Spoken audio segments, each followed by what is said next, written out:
Fraud का शिकार बनने वाला उमूमन ये जवाब देता है, भाईजान वो जादूगर था, इसने मेरी अकल पर पर्दा डाल दिया था।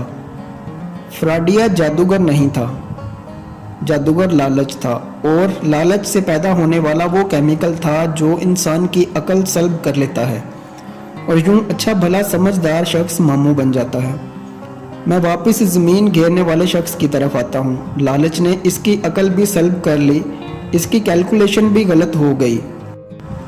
वो मज़ीद ज़मीन के लालच में असर तक भागता रहा। सूरज ने जब तेज़ी से वापसी का सफ़र शुरू किया तो इस शख्स को अपनी गलती का एहसास हुआ। वो पलटा और वापसी के लिए दौड़ लगा दी, लेकिन देर हो चुकी थी। अब वो मगरिब से कबल वापस नहीं पहुंच सकता था। इसके पास इस वक्त दो ऑप्शन थे।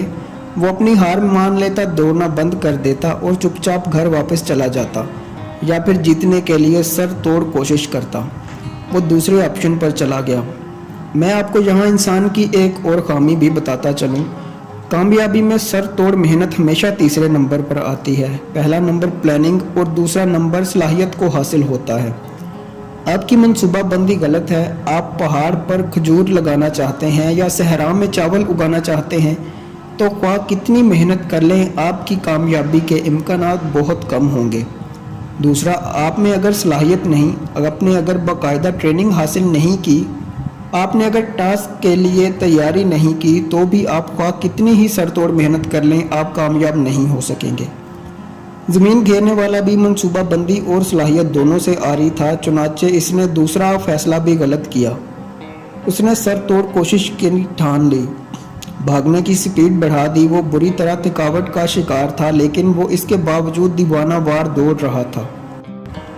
वो वक्त पर पहुंचने की कोशिश में अपनी स्पीड बढ़ाता रहा, यहाँ तक कि इसके फेफड़े फट गए, इसके मुंह से खून जारी हो गया, लेकिन वो इसके बावजूद भागता रहा।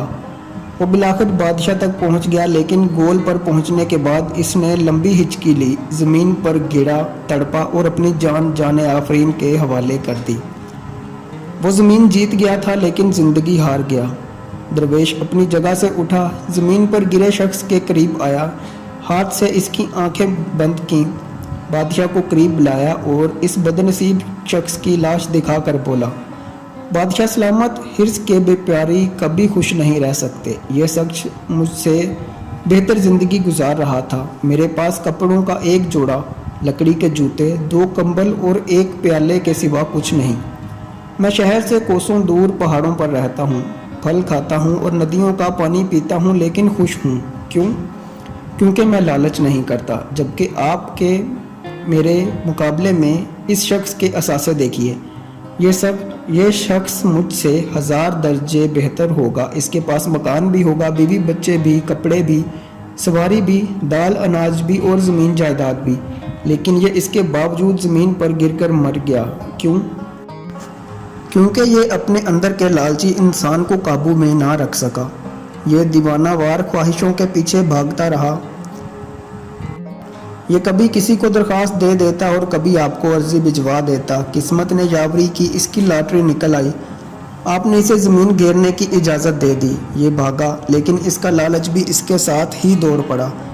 ये अगर समझदार होता, ये अगर दरमियान में कनात कर लेता, रुक जाता, ये जो हासिल हो गया इस पर इत्तफाक कर लेता, ये शुक्र अदा करता और ज़िंदगी को एंजॉय करना शुरू कर देता, तो ये इस नेमत के लिए काफ़ी होती।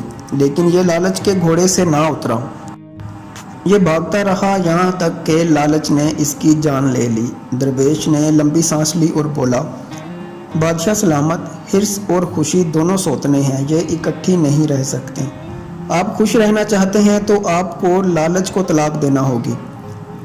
खुशी खुद ब खुद आपके घर में बस जाएगी। लेकिन आप अगर लालच के घोड़े पर बैठकर खुशी की तलाश में सरपट भागते रहे तो आपका अंजाम भी इस शख्स जैसा होगा। आप भी इबरत का रिस्क बन जाएंगे। बादशाह की आंखों में आंसू आ गए। इसने गुलूगीर लहजे में अर्ज़ किया, जनाब, बादशाहत हिर्स की दलदल होती है। आप बादशाह होते हुए खुद को लालच से कैसे बचा सकते हैं? दरवेश ने कहकहा लगाया और फरमाया, अख्तियार में इजाफा बादशाहों की हिर्स होती है, और जो बादशाह ज़्यादा से ज़्यादा इख्तियारात हासिल करने की कोशिश करता है, इसमें और ज़मीन पर पड़े इस शख्स में कोई फ़र्क नहीं होता। آپ اختیارات سمیٹنے کی بجائے اختیارات بانٹنا شروع کر دیں، آپ کو خوشی مل جائے گی۔